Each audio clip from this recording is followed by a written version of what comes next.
Je suis James Abram Garfield, le 20e président des États-Unis, et mon histoire, bien que brève à la Maison-Blanche, est marquée par des défis, des espoirs et une tragédie qui ont laissé une empreinte durable. Je suis né le 19 novembre 1831, dans une modeste cabane en rondins à Orange, dans l'Ohio. Issu d'une famille pauvre, j'ai appris très tôt la valeur du travail et de l'éducation. Mon père est décédé lorsque j'étais encore jeune, laissant ma mère élever seule ses enfants.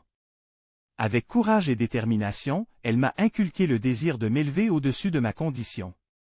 Cette ambition m'a conduit à travailler comme charpentier, fermier et batelier, avant de m'inscrire au Williams College, où j'ai obtenu mon diplôme en 1856. Avant d'entrer en politique, j'ai été enseignant et prédicateur. Mes convictions religieuses profondes m'ont toujours guidé.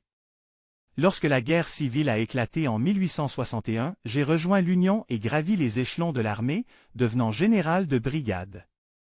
Mon service militaire a solidifié ma réputation, et c'est là que j'ai commencé à attirer l'attention en tant que leader.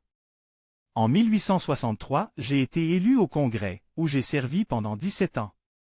Mes collègues me respectaient pour mon esprit vif, ma capacité oratoire et ma défense des droits civils et de l'éducation.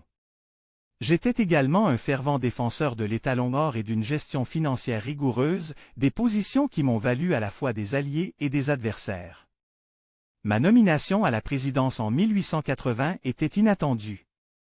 Lors de la Convention républicaine, je n'étais pas candidat, mais après plusieurs tours de scrutin sans consensus, mon nom a émergé comme un compromis. Je suis devenu le candidat du parti et, après une campagne acharnée, j'ai été élu.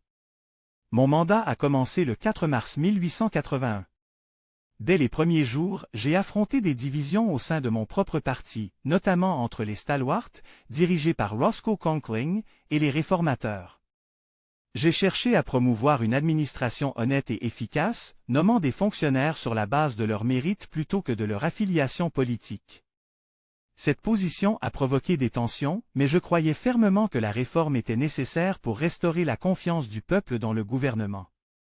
Je n'ai malheureusement eu que peu de temps pour concrétiser mes projets. Le 2 juillet 1881, à peine 4 mois après mon investiture, un homme déséquilibré nommé Charles Guiteau m'a tiré dessus dans une gare de Washington, D.C. La balle n'a pas été immédiatement fatale, mais des semaines de soins médicaux inadéquats ont conduit à des infections qui ont gravement détérioré ma santé. Pendant 80 jours, j'ai lutté pour ma vie. Les Américains de tous horizons ont prié pour ma guérison, montrant un rare moment d'unité nationale. Cependant, le 19 septembre 1881, je suis mort des suites de mes blessures. Ma présidence, bien que courte, a marqué un tournant dans l'histoire américaine.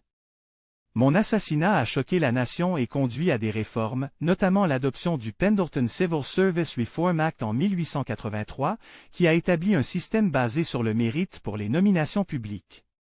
Je suis James A. Garfield, un homme du peuple, un défenseur des droits civils et un président dont le rêve d'une nation plus juste a été brutalement interrompu.